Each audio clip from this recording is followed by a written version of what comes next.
राधे राधे, जय श्री कृष्णा। मैं सीमा सिंह बड़ों को चरण स्पर्श, छोटों को प्यार और बराबर वालों को नमस्कार करती हूँ। आज हम धर्मराज जी की सभी कहानियाँ एक साथ सुनेंगे। आइए आज हम धर्मराज जी की कहानियाँ सुनते हैं। धर्मराज जी की कहानी। एक बार एक राजा के दो रानियाँ थी। छोटी रानी राजा को बहुत प्रिय थी क्योंकि वह बहुत पैसे वाले घर से थी और साथ ही बहुत सुंदर थी, जबकि बड़ी रानी साधारण नए नक्श की और साधारण राज्य परिवार से थी। एक बार बड़ी रानी ने राजपुरोहित के कहने पर धर्मराज जी की कहानी कहने और सुनने का नियम लिया। तो महल में एक ब्राह्मणी आकर बड़ी रानी को धर्मराज जी की कहानी सुनाने लगी।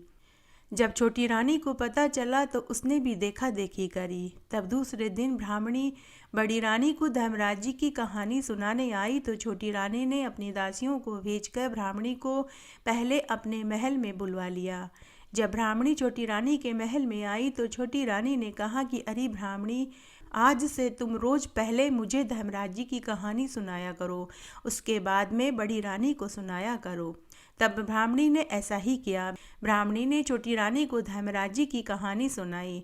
छोटी रानी ने ब्राह्मणी को दक्षिणा में 5 स्वर्ण मुद्राएं दी।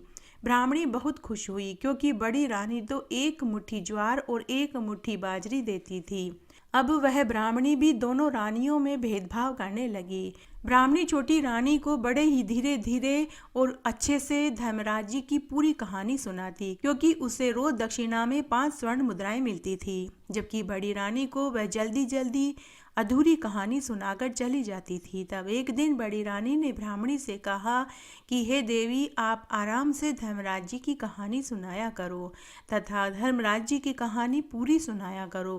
तब ब्राह्मणी बड़ी रानी पर क्रोधित होते हुए बोली कि हे महारानी जी, मुझे घर में भी बहुत काम होता है। एक तो आप दक्षिणा भी अच्छी नहीं देती हो, दूसरी तरफ छोटी रानी मुझे रोज कहानी सुनने के बाद 5 स्वर्ण मुद्राएं देती है। बड़ी रानी ने कहा कि हे देवी, मैं उद्यापन में आपको अच्छी दक्षिणा दे दूंगी। दोनों रानियों ने साल भर बाद उद्यापन किया। छोटी रानी ने खूब धूमधाम से उद्यापन किया, जबकि बड़ी रानी ने 2 जोड़ा जोड़ी ब्राह्मणों को भोजन कराकर ही उद्यापन कर दिया। उधर छोटी रानी ने ब्राह्मणी को दक्षिणा में बहुत धन दिया। ब्राह्मणी खूब सारा धन पाकर बहुत खुश हुई। फिर वह बड़ी रानी के महल में दक्षिणा मांगने के लिए गई। बड़ी रानी सोच में पड़ गई कि अब मैं इसे दक्षिणा में क्या दूं। तभी उसे याद आया कि उनकी माँ ने दहेज में एक लाल रंग की सच्चे गोटे की जड़ी की साड़ी दी थी। बड़ी रानी ने वो साड़ी उस ब्राह्मणी को दे दी। ब्राह्मणी सच्चे गोटे की, सच्चे हीरे मोती की जड़ी की साड़ी पाकर बहुत खुश हुई। बड़ी रानी ने कहा कि हे देवी ब्राह्मणी, आप इस साड़ी को यहीं से ओढ़ कर जाइए। तब ब्राह्मणी उस साड़ी को ओढ़ कर जाने लगी। तब छोटी रानी ने अपने महल में से ब्राह्मणी को लाल रंग की जड़ी की सच्चे गोटे की साड़ी को ओढ़ कर जाते हुए देख लिया और उसने दासी को भेजकर ब्राह्मणी को महल में बुलाया। रानी ने ब्राह्मणी से पूछा कि बड़ी रानी ने तुम्हें दक्षिणा में क्या दिया। तब ब्राह्मणी ने सच्चे गोटे, सच्चे हीरे मोती जड़ी साड़ी को दिखाते हुए कहा कि यह जो साड़ी मैंने ओढ़ रखी है, यही साड़ी बड़ी रानी ने मुझे दक्षिणा में दी है। छोटी रानी ने ब्राह्मणी को कहा कि अब तुम जाओ। छोटी रानी यह देखकर आग बबूला हो गई और वह कोप भवन में जाकर बैठ गई। जब शाम को राजा महल में आए और इसका कारण पूछा तो उसने कहा कि बड़ी रानी ने ब्राह्मणी को धर्मराज जी के उद्यापन में एक कीमती साड़ी दी है, मुझे वही साड़ी चाहिए। राजा ने कहा कि हे रानी, वो साड़ी तो उसके मायके वालों ने उसे दी थी, लेकिन छोटी रानी ने जिद पकड़ ली। तब राजा बड़ी रानी के महल में गए। बड़ी रानी राजा को देखकर बहुत प्रसन्न हुई क्योंकि कई वर्षों से राजा उसके महल में नहीं आए थे। बड़ी रानी ने उनका स्वागत किया, उनके चरण धोकर पिए। राजा ने कहा कि रानी, जो साड़ी तुमने ब्राह्मणी को दक्षिणा में दी है वो वापस मांग लो। छोटी रानी को वही साड़ी पसंद आ गई। मैं कल वापस आकर तुमसे वह साड़ी ले लूंगा। और ऐसा कहकर राजा वापस चले गए। बड़ी रानी बहुत उदास हो गई क्योंकि दान में दी गई वस्तु को किस तरह वह वापस ले, वह यह सोचने लगी। शास्त्रों में यह नीति संगत नहीं है। वह मनी मन सोचने लगी कि अब मैं दान में दी गई और दक्षिणा में दी गई चीज को वापस कैसे मांगूं। तब वह धर्मराज जी का स्मरण करने लगी। इस तरह रात्रि हो गई। रात्रि में वह धर्मराज जी का स्मरण करती रही। अर्धरात्रि में स्वप्न में धर्मराज जी आए और उसके उदासी का कारण पूछा। तब रानी ने पूरी बात बताई। तब धर्मराज जी ने कहा कि पुत्री, तुम उदास होने की जरूरत नहीं। पुत्री, तुम उदास मत हो। तुम्हारे तुलसी क्यारे में इस तरह की कई साड़ियाँ लटकी हुई तुम्हें सुबह मिलेगी। तुम उनमें से कोई भी साड़ी दे देना। उस समय सुबह के 4 बज रहे थे।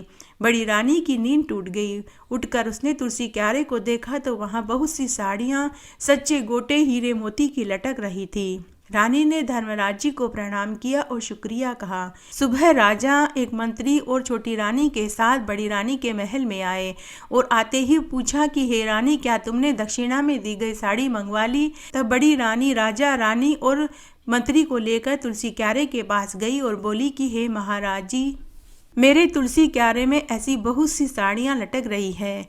यह साड़ियाँ उस साड़ी से भी ज़्यादा कीमती है। आपको जितनी भी साड़ी चाहिए आप छोटी रानी के लिए ले लीजिए। राजा, रानी और मंत्री यह देखकर चकित रह गए।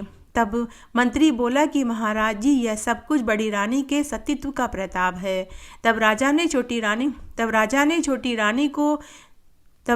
छोटी रानी को कहा कि मैंने तुम्हारे कहने में आकर एक बहुत बड़ा पाप कर दिया। जब छोटी रानी को पता चला तो उसे भी अपनी गलती पर बहुत पछतावा हुआ।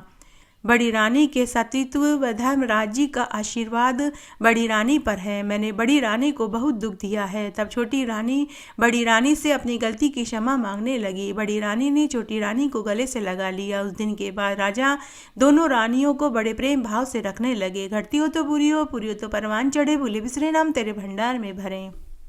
हे धर्मराज जी, जैसे आपने बड़ी रानी की पग पग पर मदद करी, वैसे सबकी करना, कहानी कहने वाले की, सुनने वाले की और हुकारा भरने वाले की। धर्मराज जी की कहानी। एक बार एक देवरानी जिठानी थी। देवरानी गरीब और जिठानी अमीर थी। देवरानी को एक बार किसी ब्राह्मण ने कहा कि तुम धर्मराज जी की कहानी का नियम लो, उद्यापन करो, तुम्हारी सारी दरिद्रता दूर हो जाएगी। तब देवरानी ने 6 माह तक धर्मराज जी की कहानी सुनने और कहने का नियम लिया।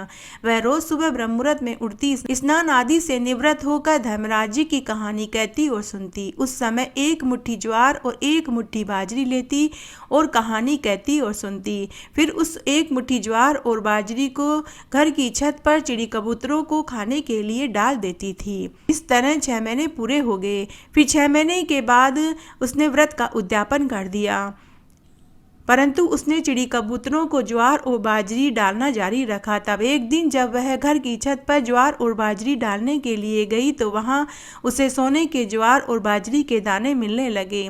देवरानी सोने के ज्वार और बाजरी को उठाकर धर्मराज जी के नाम से रख देती। इस तरह कुछ ही दिनों में देवरानी की आर्थिक स्थिति मजबूत हो गई। पति की भी नौकरी लग गई। कुछ ही दिनों में देवरानी के घर में धन दौलत के भंडार भर गए। उसके भी खूब नौकर चाकर, हाथी घोड़े ऊंट हो गए। उधर जब जेठानी को पता चला कि देवरानी के पास बहुत धन दौलत हो गई है तो वह उसकी अमीरी का कारण पूछने के लिए आई।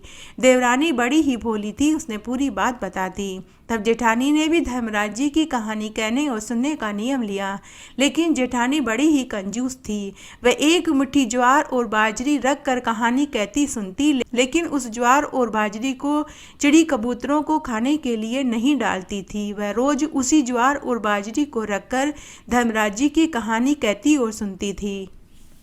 इस तरह 6 महीने बीत गए। 6 महीने पूरे होते ही उसकी पति की लगी लगाई नौकरी चली गई। घर में जो धन दौलत था वह चोर चुरा कर के ले गया। अब तो उसे भूखे मरने की नौबत आ गई। जेठानी भागी भागी देवरानी के पास गई और पूरी बात बताई।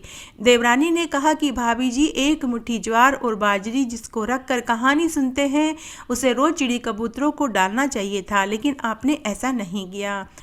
तब जेठानी को अपनी गलती का एहसास हुआ। उसने फिर वापस से 6 महीने के लिए धर्मराज जी की कहानी कहने और सुनने का नियम लिया। इस बार उसने पूरी विधि विधान से धर्मराज जी की कहानी कहने और सुनने का नियम लिया और घटती हो तो पूरी हो तो परवान चढ़े, भूले बिसरे नाम तेरे भंडार में भरे।